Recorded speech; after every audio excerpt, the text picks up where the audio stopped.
Buksan mo, magpapa-full tank ako. Galing. Gasolina para sa'yo. Yan. No, aside from pagiging teacher or ng pagiging school principal, you are now giving good vibes sa ating mga Yes. followers, no? Alam niyo po ba, nakakasulat ako ng kanta 3 to 5 minutes. Ganon kabilis, no? Si Sir Art B gumawa ng kanta. Kasi I have 4 original songs din na nakalabas na rin sa Spotify. Wow! Galing ah! Sir Art B, no? Ang lalim nung kanta. Saan ka naguhugot no? Ano inspirasyon mo doon?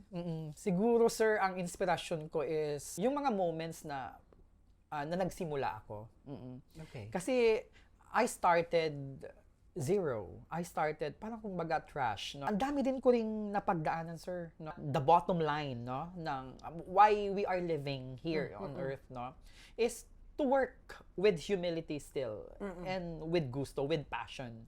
Pero nung 100 na, ang dami ng mga bashers, ang dami ng mga negative. How do you handle yung mga negative bashers na yan or negative feedbacks? Dumadaan lang siya, Sir Art, sa puso at sa isip ko. Hindi ko pinapansin.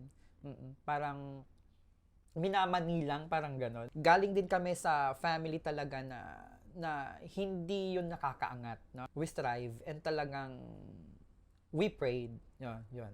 And ALAS naman, we victor. Every day as an opportunity to grow more, to work more, yun, balikan natin yung aking mantra. To work more with humility and gusto. What's up mga kabidyo? Panibagong araw, panibagong kwento ang ihahatid natin. Welcome sa pinakabagong segment ng Kabidyo Stories, ang Kabidyo Spotlight.